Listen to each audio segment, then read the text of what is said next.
building.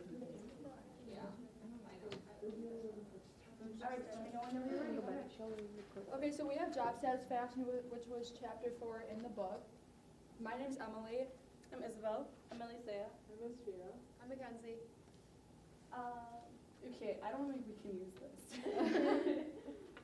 Alrighty, so the definition of job satisfaction is the pleasurable emotional state resulting from the appraisal of one's job or job experience. In other words, how you think or feel about your job. Oh, can we go back one? I forgot one thing. So a satisfied worker is when an employer provides value that the employee feels, and that can be shown through what they get paid, coworkers, or other characteristics. So there's 3 critical psychological states, one of them being meaningfulness of work, and that's the degree to which work tasks are viewed as something that counts. So when you feel that, pretty much it's kind of what I just mentioned, but when you do something and you feel very good about it to your employer. The other one is responsibility for outcomes, and that one is the degree in which employees feel that their key drives of work quality to the unit's work. The other one is knowledge of results, and that is the extent to which employees know how well or how poorly they are doing. And then job characteristic theory is one of the theories mentioned in the book, and that describes the central characteristics of, can't say that word, I don't know how to say that word. Satisfying jobs. The core 5 characteristics is known as VISA. So the first word is variety. It's to the degree of which the job requires a number of different activities that involve a number of different skills and talents. Identity is a degree in which the job requires completing a whole, identifiable piece of work from beginning to end. Significance is the third one, which is the degree in which job has a sustainable impact on the lives of other people. Autonomy, which is the degree to which the job provides freedom, independence to the individual performance of work. And the last one is feedback, and that one is to carry out activities required by the job that provides employees with clear information about how they are performing. Okay, so throughout the day at your workplace, you're going to experience a multitude of different moods and emotions. Not all moods have to be categorized as either positive or negative. And there's different triggers for positive and negative emotions. So, for example, negative emotions could be triggered by like annoying emails from your boss, or your lunch break ending, or even bad news from a fellow coworker. And then, on the other hand, positive emotions can be triggered by something like appraisal, or good news, or a funny conversation with a coworker, or something like an exciting new project starting.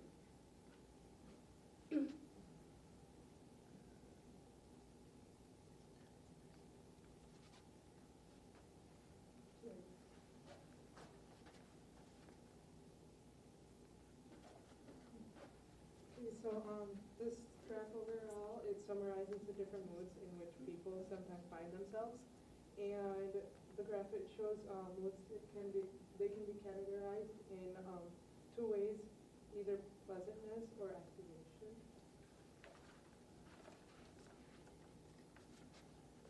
Okay, so there's different kinds of emotions throughout the days. So then there's positive emotions on one side, negative on the other. Just for example, some of the positive ones can be joy, it could be relief, it could be hope, compassion. And then on the other spectrum, negative emotions can be anger, anxiety, fear, guilt. It could be envy, disgust, stuff like that. Okay, and then so throughout the day, there's also something called emotional contagion. And emotional contagion shows that one person can catch or be infected by the emotions of somebody else. So basically, your emotions can or cannot wear off on the person next to you. So there's all the way from like activated feelings to deactivated and pleasant and unpleasant in between. Pleasant emotions can be happy, cheerful, pleased. Negative emotions can be like grouchy, sad, feeling blue. So why are some people more satisfied compared to others? People become satisfied when their job provides them with the same values that they have. Some of the categories that people have for their values is pay. Is it high or low? Do they have a secured salary? Promotions, is there frequent promotions that they can have? Supervision, is there good supervisory relations? Do they get praised for their good work that they do? Coworkers, is it fun to work with? Is the coworker responsible? Work itself, do they have the freedom that they want? Is there a sense of creativity? And that is the most important value for life satisfaction. And then status, do they have power over others? Is there fame? And so, these values, some are presented by the company and some are presented by by what they work in as well. And then this graph just shows a correlation between satisfaction and their job satisfaction overall. So the first two columns is pay and promotion that has a moderate correlation with job satisfaction, and then supervision, coworkers, and work itself has a high correlation with job satisfaction.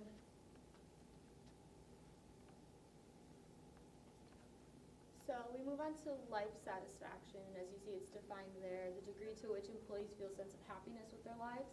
So it's as employees in their job. And if you think about, like, job satisfaction leads to life satisfaction and vice versa. So if you have a happy employee, they're more likely to do the job well, they're more likely to get the job done. If you're going to work and hating your job, you're really not going to want to actually do the things that consist of your job. So how many people know someone that either recently or parents, friends, maybe yourself, you hate your job so much, you talk about it, it takes over basically all of your energy, all of your day. Does anybody know someone like that? I'm assuming, yes. They're constantly talking about it. And most of our time is spent working. We're going to do a little bit of math real quick. So, I already figured it out, so don't worry, like, I'm just doing this to show everyone. If we take, I'm going to go right here so everyone can see. Consider everyone works 40 hours a week. That's going to be 2,080 hours a year. So now there are 8,760 hours in a year in total. And I know probably none of us get these many hours of sleep, but on average, we're supposed to get like 8 hours of sleep. So if we go with that, you're getting about 2,920 hours of sleep a year. So if we take the total hours that we have in a year minus the hours that we work, that leaves us with 6,680 hours. And if you minus the sleep, we're left with 3,760 hours in a year to do whatever else we do with our lives. You divide that by 52, I guess I can write. That leaves us with 72.3 hours a week to do whatever we like. Now if you divide that by 7, you get about an average of 10.3 hours in a day left. Now if you think I don't have 10 hours in a day, think of working 5 days a week and then having the weekends. So an average of a 7-day week, you only, and that's including weekends, you have about 10 hours in a day to do whatever else you'd like to do. And Now, as really, college students, we know that that doesn't apply to us yet. Right, that's if you're working a 40-hour week and you're magically getting 8 hours of sleep each night. And So, not going to school. That's just, Yeah, give you guys too much work. So that's generalizing, and if you really think about it, if you're just taking in consideration just the weekend and not thinking about how, there's no way we have 10 hours during the week, Monday through Friday, to do everything else we have to eat and breathe, then really that's mostly weekend hours, and a lot of people are working on the weekends and all that, so it's not a lot of time. And you can see why some people, if they hate their job and they're spending most of their time there, they're probably really grumpy. So, there's our little math lesson for today. So we talk about, I'm sure you've heard money can't buy happiness, or maybe you think the opposite. According to the book and the research done in this chapter, money can't buy happiness. And it was actually very interesting to see that, I mean, obviously pay satisfaction, if your pay goes up and you're satisfied with that, then your job satisfaction is going up, which leads to your life satisfaction going up. But it doesn't always mean life satisfaction. And according to a study, there is if your life satisfaction only goes up to about $75,000. So if your pay is about around there, then after that it's kind of whatever. After you have about, you're making that, you're making more, you're kind of like, well, okay, I have the money, that's great. Personally, I thought if I'm making $1 million a year, I would be pretty happy. But you never know, maybe not. And then how companies are measuring satisfaction, and this is satisfaction overall.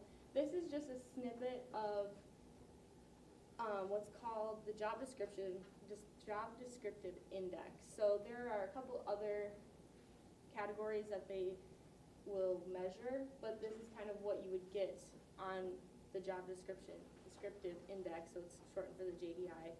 And they'll go through page satisfaction, promotion satisfaction, supervisor, coworker, and work itself satisfaction. And another one that goes along with that is a general scale, so it's JIG, job in general, and it's another survey. It's kind of like an attitude survey. Just very similar to this, kind of how you feel, like one of those very pleased, kind of pleased, somewhat pleased ideas. And this is only a few ways that companies can track this, and typically it's better to do a survey like this because it is anonymous. A lot of companies will also do focus groups or one-on-one interviews, and sometimes that can lead people to not be honest. They can be like, yeah, I'm very happy with this job, so that their employers aren't angry with them or they think that they may not be taken seriously. And another thing that they said is the best to do would be coming from an outside agency instead of having your own company giving these out so that it's not biased. So either HR going through this or another agency giving this out that promotes or that creates these attitude surveys so that it's very outside, everybody's involved. Okay, for job satisfaction, some of the recommendations are surveys to see where the satisfaction maybe meet with employees to talk about how their job is going, and even team bonding to grow together and produce a strong team. So now we have a little game to play. If you want to take out your phones or your computers, we're going to do a Kahoot. Yes, I'm still on. Also, so if you guys want to take your phone or your laptops out and then go to kahoot.it, we're going to play the Kahoot game real quick.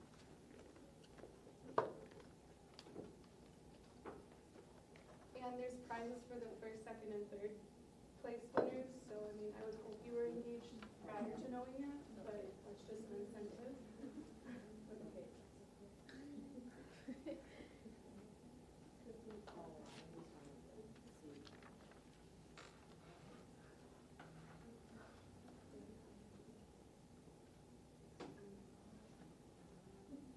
Oh, I don't know.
a white box. There's a volume thing.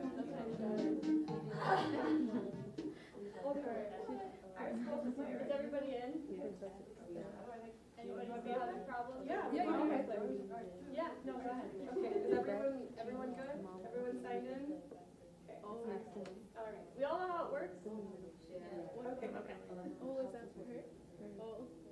All right, question 1, what is life satisfaction?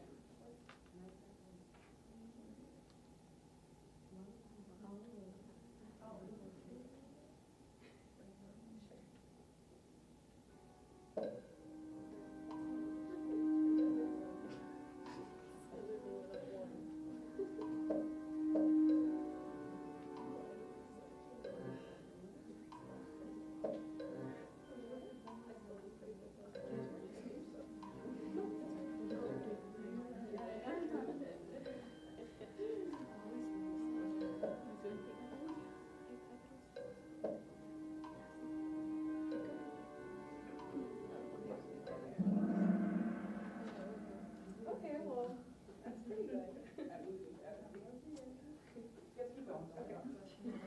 Alright, so according to this chapter, money can't buy happiness.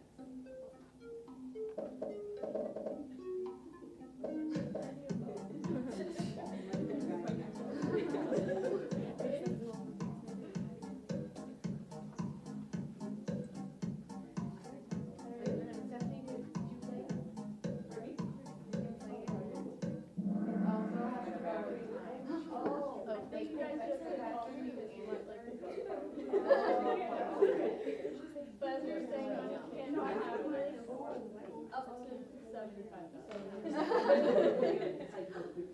Alright, so Emily C's still in first place.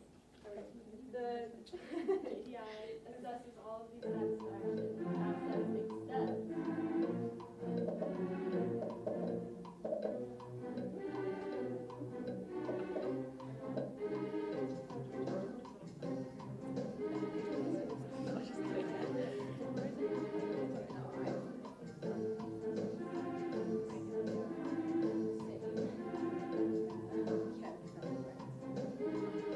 5 seconds.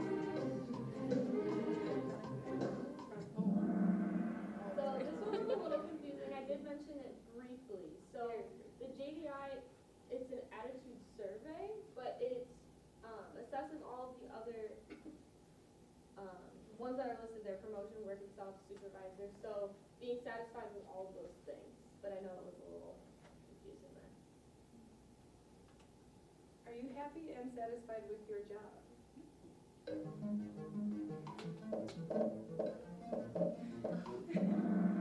Okay, well that's good. Happy for you guys. Alright, what is the most important value in job satisfaction?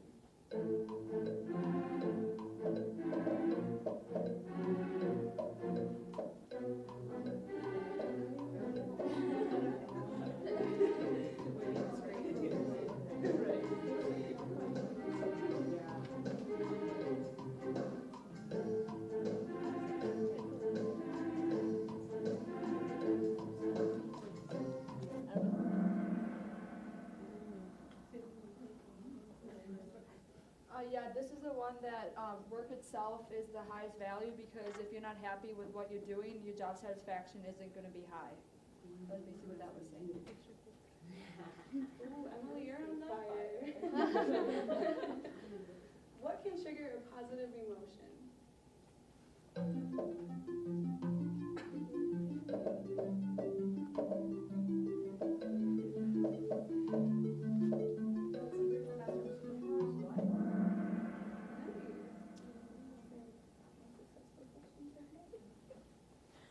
Alright, another person's emotions can affect the emotions of another. True or false? Very good.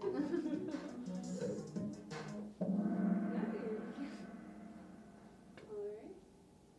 When your values are present in your career, are you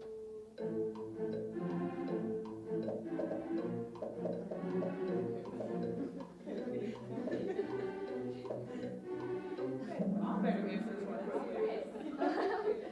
gonna fire myself otherwise. What can trigger a negative emotion?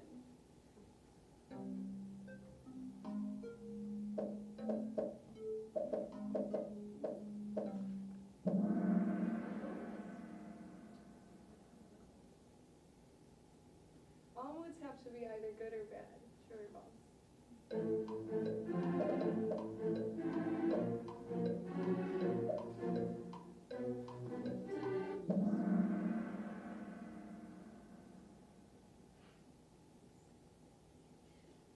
And how satisfied are you with this presentation?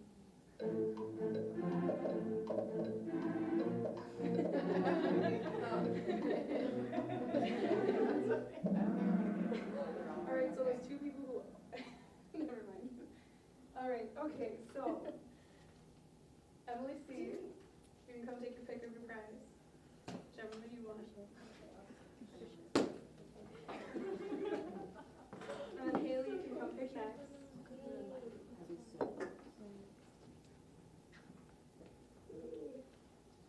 And then Lexi, you get whatever stuff. What'd you pick? Alright, do we have any questions? Thank you. Thank you.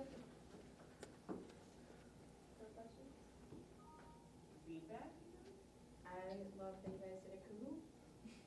I think you guys did a great job all around. I wish I known to do it. I'm gonna actually use this at home. Because at least 4 times a week, I will ask my husband if he remembers I told him in the morning. I'm serious. I'm gonna do it tonight. I'm gonna download the app on his phone. Okay, 3 questions. Remember to be very important because I told you to do the part of work. Now, should I make them multiple choice or? No. Okay. That's making it too easy. I Okay. think. That's what I thought, but I It's wanted your free. feedback, so. There's 3 versions, that one's free.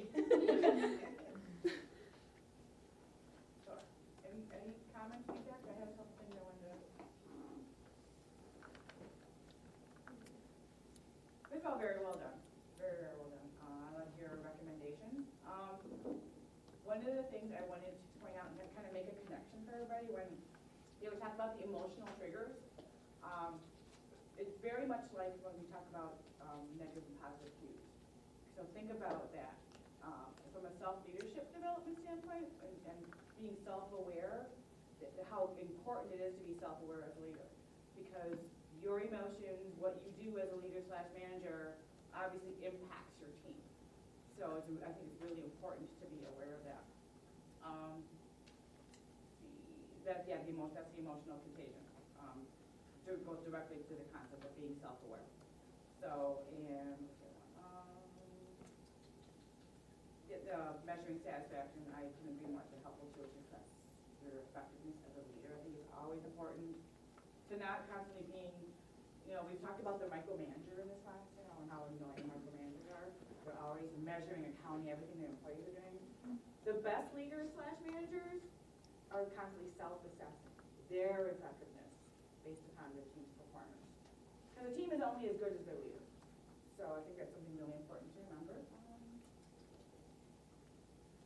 Yep, that was my connection feedback, but no, very well done, ladies. Good job. I'm Lexi. And today we're going to talk about stress as an individual mechanism with a big impact. So I'm going to cover what stress is and what causes it. So once again, we're talking about it as an individual mechanism. So it's located here on the organizational behavioral model. So basically what our individual mechanisms do within the model that we've been looking at, they affect performance and commitment of employees. So stress. Everyone knows what stress is, and we're probably feeling it right now. But the definition, according to our book, is a psychological response to demands that possess certain stakes and tax or exceeds a person's capacity or resources. So there are kind of 2 things that cause and result, like cause and effects of stress. So there are stressors, which is the cause. So tasks that cause people to feel stress, and strains is the effect, the aftermath, is the consequences when a task overuses a person's capability and resources. So we're going to look at the transactional theory of stress, and more specifically the work related topics. So what causes stress in the workplace? So there are hindrance stressors, and hindrance stressors are demands that people tend to perceive as hindering their progress towards personal accomplishments. So that includes role conflict, role ambiguity, and role overload. So to dive deeper in, role ambiguity is lack of information about what needs to be done in a role, including unpredictability regarding the consequences of performance. So basically, the person isn't sure what they need to be doing. They're unsure, like, what was the point of the task that they're given, and then they don't know the effects of, like, them maybe not completing the task to, like, the fullness or doing it wrong. That's what it means by the consequences of performance. And then role overload is the number of demanding roles a person holds is so high that the person simply cannot perform some or all of the roles effectively. So I did skip one, but we'll go back, sorry. So I think about role overload as you have a tray, and you have too many plates on this tray, so it's really heavy, and then someone puts another plate on your tray, and then it tips over. So basically, you're trying to carry too many things, and you're unable to do it, and I feel like this is the stress that most college students feel. We have too much stuff going on. And then role ambiguity is quite the opposite of that. It's the lack of information about what needs to be done in role, including unpredictability. I'm sorry, I'm a little lost. All right, let me start over. So I already covered role ambiguity, the first one. So that was the unpredictability regarding the consequences. You're not sure what you're supposed to be doing. Role overload is when you have too many things on your tray. I skipped role conflict. That is the one that I skipped. And it's conflicting expectations that other people may have of us. Incompatible demands within a single role. So you could have like two supervisors, and one supervisor wants you to do this task for them, but another supervisor wants you to do another task, and they just don't match up. Okay, moving on to challenge stressors. So challenge stressors is stress that causes people to feel as if they're able to accomplish something. So I think of challenge stressors as stress that is necessary within a workplace. So there's time pressure. So time pressure is a strong sense that the amount of time you have to do a task is not enough. I don't know about you, but I work better with a time limit. I know most people procrastinate until like the night before, and that's when they like get their stuff done. So if you have a lot of time to do something, chances are you're going to like put it off. So if you have a short amount of time, you'll get it done right away. Work complexity, the degree to which the requirements of the work exceed the capabilities of the person responsible. So this kind of is connected to role overload, but in a way it's better, because if the work is too complex for you, you're probably more likely to be able to ask for help, get opinions from other people. It's more of like you're unable to complete a task by yourself and there's others to help you, whereas like role overload is that you're just taking on too many tasks yourself. And then work responsibility is the nature of obligations that a person has towards others. So high obligations equal high responsibility. So a CEO is going to have more responsibility, more obligations than maybe an assembly line worker within his company. So they're both expected to produce different products. All right. Alright, so then I'm going to cover how culture and leadership can affect stress inside the workplace. Okay, so stress by culture and leadership. Having a bad culture is the hardest to repair. One of the reasons being, if you don't feel comfortable with the place you work at or with the people you work at, you're obviously not going to do your best. If you don't feel your best, you don't work your best. It's kind of the way it goes. So if you see from like Zappos has a great culture and they're very efficient, they provide good customer service, but then you see other places and horrible customer service, there's no organization, nobody really talks to each other, and I'm pretty sure some of you can relate in your jobs that sometimes it's not a very good work environment. Okay, and then how can you tell if you have a stressful culture? So while doing some research aside from the book, I did find this analogy, and it says, for many in the working world, facing the job on Monday morning is like standing at the edge of a swamp. Instead of alligators and snakes, the workplace is full of stress that comes with work pressure and ambiguity, conflict and uncertainty. It can be unsafe and an unhealthy place, but instead of draining the swamp or at least relocating some of the reptiles, the organizations tell employees where they can buy a good pair of boots and give them referrals to doctors to treat their alligator bites. So that's kind of a good analogy, because that is kind of how people feel when they go to work in the morning. If you don't like your job, you're not going to want to go. And you think about all these, on your drive to work, you think about all these negative people. You wonder, like at my job, it's kind of a bad work environment right now, but when I go to work, I think, who am I going to close with? Oh, which manager is working? Oh, is this person okay? I don't really want to work with this person. So it's because there's not a good culture and it's not a good dynamic, and I don't feel happy going to my job like now.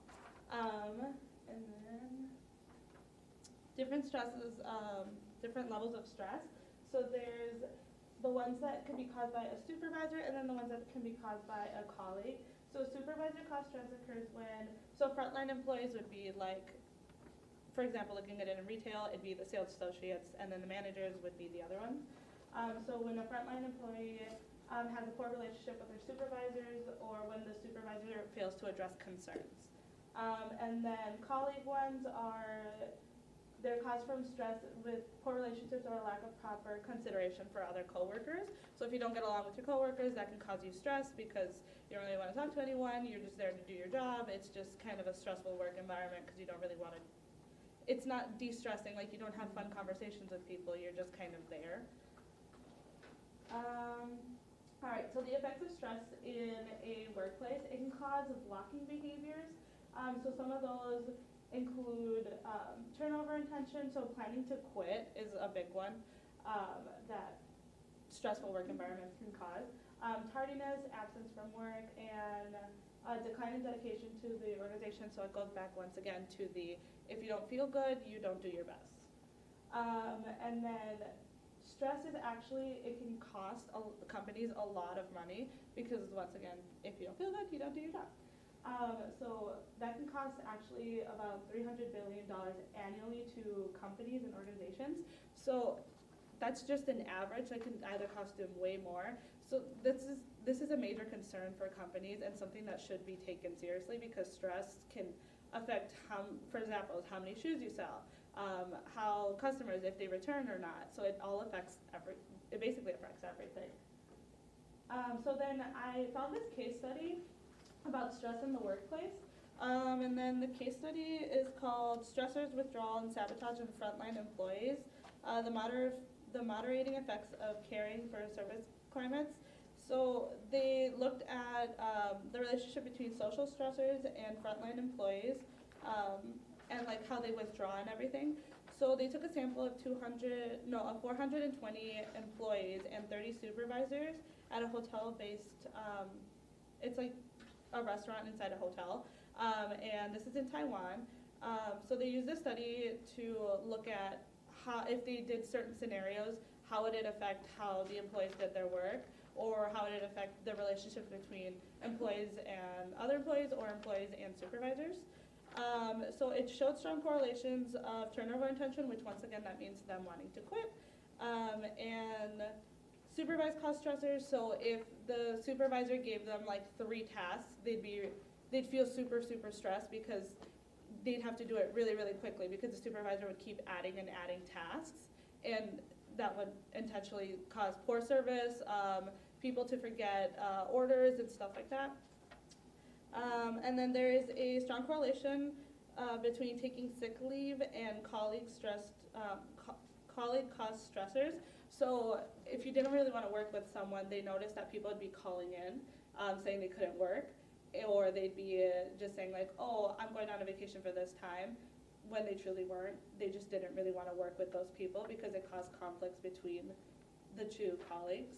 And it found positive relations between a consumer caused stressors and service sabotage.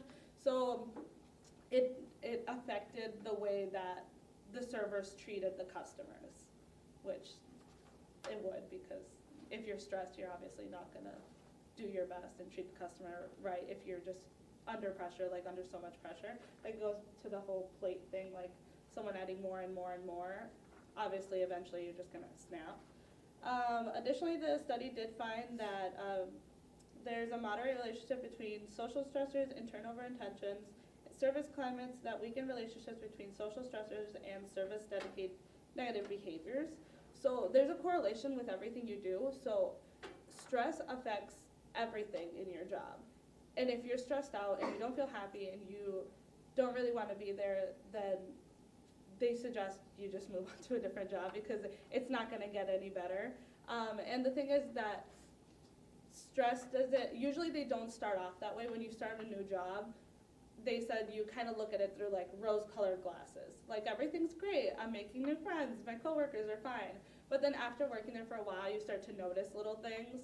And like once you notice one thing, you notice like 20 different things. And so when that happens, it starts to kind of go down, and it starts to go downhill pretty fast.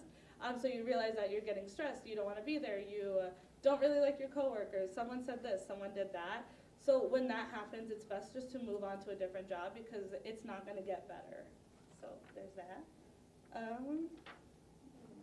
Yeah. So ways to correct stress in the workplace. So if you realize that these things are happening and you're in a leadership position, or you just want things to get slightly better for yourself. There's a greater orientation towards people and less stress towards tasks. So if you don't give people a super high pressure deadline, like if you don't say like, this is due in a week, but it's a major project, you give them more time, you kind of let them go at their own pace, it's a little bit better because you don't feel that pressure. You don't feel like I have to do a million things at once. And then more opportunity and self-direction, that goes along with it. So if you don't give a person a specific set of instructions, so you don't say you have to do this presentation, you have to write this essay, this, and this has to be on the essay. Sometimes that works best for other people. Some people don't really like it. I personally don't like it. I want to know what has to be on there, so I don't miss things. But for some people, if you let them be creative with what they're doing, it works best for them. And it can kind of relieve the stress because you don't feel like you're missing something. I personally would feel like I'm missing something there. And let's see. So long-term planning horizon. Okay, so that is more opportunities and kind of more challenging things for workers. So if you kind of do the same thing, say you work at a job 3 years and you do marketing and you do marketing the same for the same 3 years. There's no growth, there's no working with you. It's literally just the same thing you do. You go to your job, you do the same job every single day. Obviously, you probably would get bored. So creating more opportunities for employees to do bigger things would be best, because then it kind of goes with the job satisfaction that they were talking about. You start to feel better, you're happier at your job, you feel less stressed, you feel like it's more of a challenge and it's just better. And then stronger focus on innovative solutions and problems. So this goes with helping employees express their creativity, which is one thing that when we looked at Zappos, they clearly do, which is pretty cool. So if you're allowed to be creative and you're allowed to show yourself through anything you do, you're putting your best foot forward. So there's that. Okay, so I'm going to talk about business with low stress rates. Yeah, it's in that way. Yep. Okay. So I found an article. I think you missed a slide. Oh, okay. Okay. So I found an article on the Business Insider that was talking about a pay scale, which is an American website that provides like salary information from like companies that are from the Fortune 500. So what they do is they take each company and they do research into each individual company, and then they calculate a score of 6 different things by surveys that they have each individual that works for the company do. And those surveys are basically asking them to rate how stressful or non-stressful their job is. So employees who say that their job is relaxing or it's not stressful at all would end up having the result of giving the company a low stress rate. So there are 6 different criterias. So there are high job satisfaction, low job stress, ability to telecommute, high job meaning, salary delta, experienced, medium pay. So all of those different criterias are used to calculate the job stress rates. And basically, after they calculate all of those areas, they are given a certain percentage for each company that they do. The higher the rate of a company, the higher the rate a company gets means that the company has a very low stress rate. So if a company were to have a 10%, would mean that a lot of their employees have very high stressful jobs. And if a company would have like 50 or 60, it would mean that the employees don't feel stressful at all.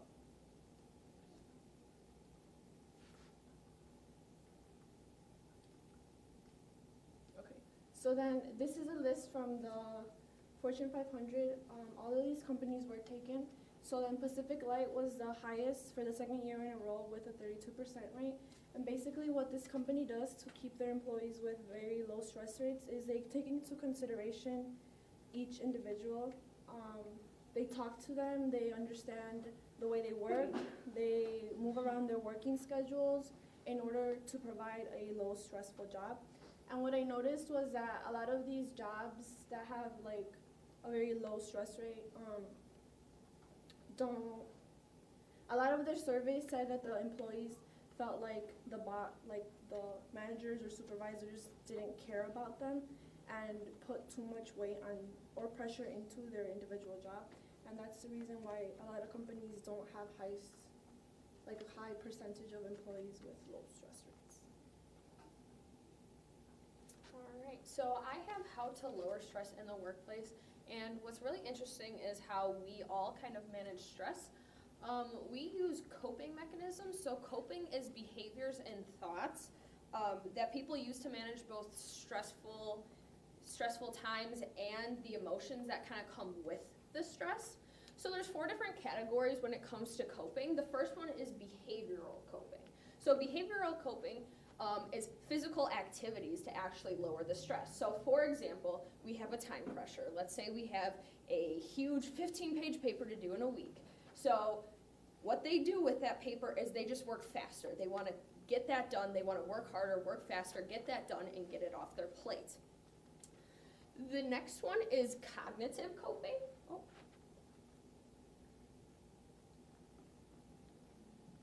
Cognitive coping. So this is thinking in order to lower stress. So for an example, it would be a time pressure that we have, that 15-page paper, week to do it. And they think of a more effective way to doing it. So, maybe if I use my time here, I have lunch, I can do time here, I have a break in between this class, I'll do that here. They think of a more effective way instead of stressing out about it, they try to get it done. The next one is problem-focused coping. So this one is just a little confusing. So their behaviors are intended to lower stress. So rather on focusing on meeting the demands, they focus on meeting the demands rather than totally avoiding it. So for example, there's some people that they get this 15-page paper and they're missing the next class. They're not even showing up to that class to hand in the paper because they want to avoid it altogether. That's not what problem-focused coping are. They focus on the problem at hand instead of totally avoiding it. The next one is emotion-focused coping, and this is managing emotional reactions to stressful demands. So they have this 15-page paper, and instead of focus on doing it, they're going to do something that makes them happy, that makes them, relieve stress instead of doing this paper right away.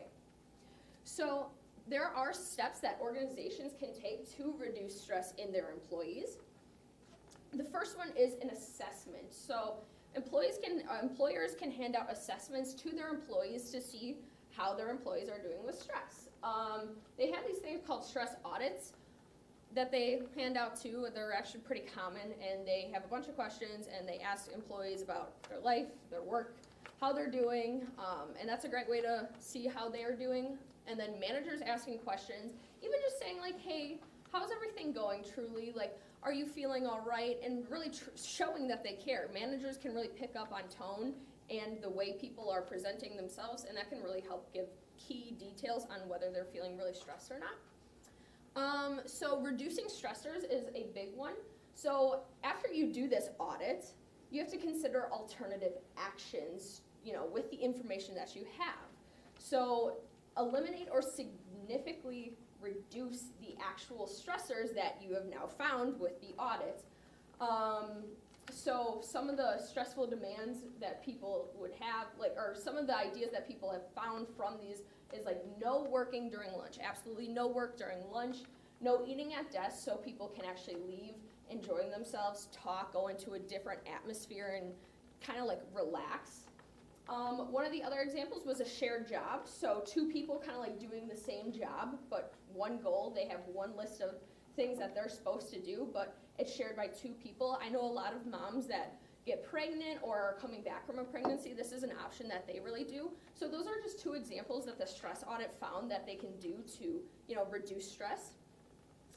Sabbaticals. So sabbaticals allow employees opportunity to take time off. Some companies do give paid sabbaticals, some don't give paid sabbaticals, but it's an allotted time off to do stuff that you want to do, stuff that you like to do, and it's just, that's the sole purpose of it. It's just taking time for yourself. And 1/3 of the companies offered unpaid sabbaticals, but 11% of large companies offer sabbaticals in general. So, but there are some that do offer paid ones. I want to work there.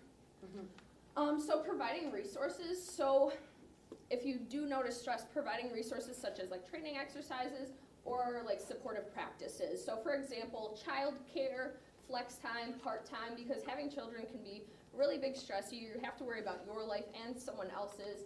So a lot of companies actually did pay for child care. They did flex time so you can help, kind of work with your child and work still, or telecommuting, that's really big, so working kind of at home.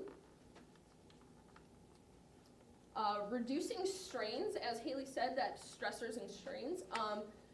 Training relaxation techniques. So it sounds weird, but stuff like meditation, walks, journaling, it helps reduce your strains and it reduces stress then.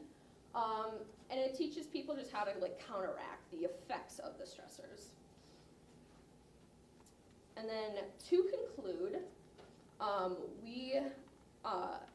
from this, you have to really know what your stress is and your stressors are, and once you kind of figure out what your coping mechanism is and something you can do to, kind of reduce the stress and strain, you're not only going to work better, you'll feel better.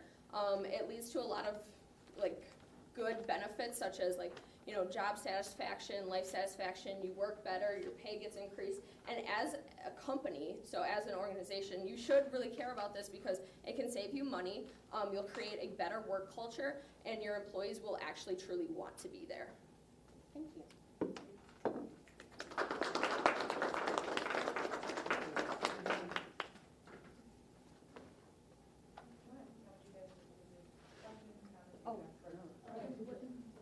I have a question. I think I missed one of the coping things. I know there was cognitive coping, problem-focused coping, emotional-focused coping. Was there one? There is the physical coping, I believe. Let's see. It's behavioral coping, so it's physical activities. So it's an actual physical thing that you do to reduce your stress. So the example I gave is you know, you have this paper, it's 15 pages, you got a week to do it. So instead of like sitting there and like, oh my gosh, I have to do it, you start doing it right away.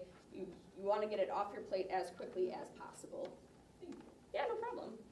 What were you saying? There was one, I'm writing something, that pregnant moms, she said. Oh yeah, so shared jobs is what that is. So it's basically one job. You have one set of requirements, one set of goals, one set of, you know, things that you're doing, but it's shared by two people. So for example, one person comes in Mondays, Wednesdays, and Fridays. The other person comes in Tuesdays, Thursdays. They can still be doing their job at home on those off days, but a lot of moms actually do use that, especially new ones that are, you know, they want to spend time with their baby, but they really don't want, you know, to just quit working. They need that money, so that's something that companies are really taking advantage of, especially now.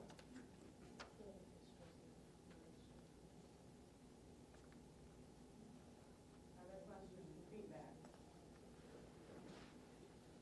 I like the analogy that you use, like instead of solving the problems, they'll give you, you know, roots, yeah, for the swamp, so.